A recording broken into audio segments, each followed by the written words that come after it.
ఇప్పుడు మన దగ్గర అంటే భూమి మీద ఉన్న ఈ ఫాసిల్ ఫ్యూయల్‌లో ఎనర్జీ హార్డ్‌లో ఒక 10 ఇయర్స్ వరకు ఉంటుందంటారా? 10 ఇయర్స్ వరకు ఉండొచ్చు అనుకోవాలా? 10 ఇయర్స్ ఏమో ఓకే. మన ఓకే. పెట్రోల్ బేస్డ్ అనుకోండి. ఓకే. మామూలుగా మనకు బొగ్గు ఇవన్నీ కొంచెం ఎక్కువ ఉన్నది కాబట్టి ఇంకో 20, 25 ఏండ్లు అచ్చా! ఒకవేళ ఒక ఉంటదనుకోండి. 10 ఏళ్ళకి అయిపోతే కనుక ఓ 30 ఏళ్ళకి అయిపోతాయి. పెట్రోల్ ముందు అయిపోతది ఫర్ ఎగ్జాంపుల్. ఇది ఓకే. ఎల్‌పీజీ ఇవన్నీ గూడా కంప్లీట్ అయితాయి. హ్మ్.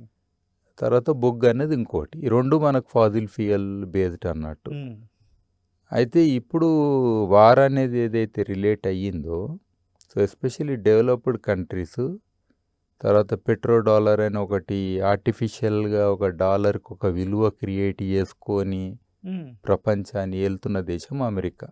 హ్మ్. అండ్ మోస్ట్ ప్రపంచంలో ఎక్కువ యుద్ధాలు చేసిన దేశం కూడా అదే దేశం.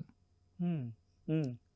అందులో వాళ్ళ స్వార్థం కోసం యుద్ధాలు చేసిన దేశము అమెరికానే. స్వార్థం కోసం. అందులో ఈ ఎనర్జీ కంట్రోల్ అనేది ఒకటి ఇయ్యడం, తర్వాత పెట్రో డాలర్ అనేది ఒకటి వాళ్ళు అంటే ట్రేడింగ్ అయినప్పుడల్లా డాలర్లే వాడాలని ఒకటి రూల్ లాగా చేసిర్రు. హ్మ్.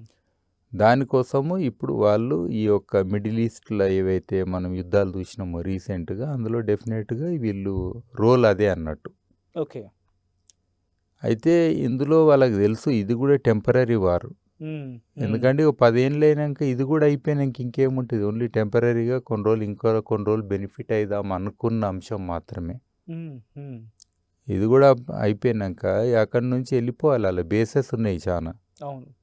ఇప్పుడు గల్ఫ్ ఇరాన్ కంట్రీస్. అనేది ఏంది అన్ని బేస్లు పెట్టుకొని ఈడ మీరు మమ్మల్ని థ్రెట్ చేసేది ఏంది హ్మ్. అని అలా ఆగుతలేరు, వేస్తూనే ఉన్నారు బాంబులు. ఇంకా నడుస్తుంది, యుద్ధం ఆగిపోలే. ఆగిపోలేదు. ఇది చాలా అంటే వెరీ స్ట్రేంజ్ థింగ్.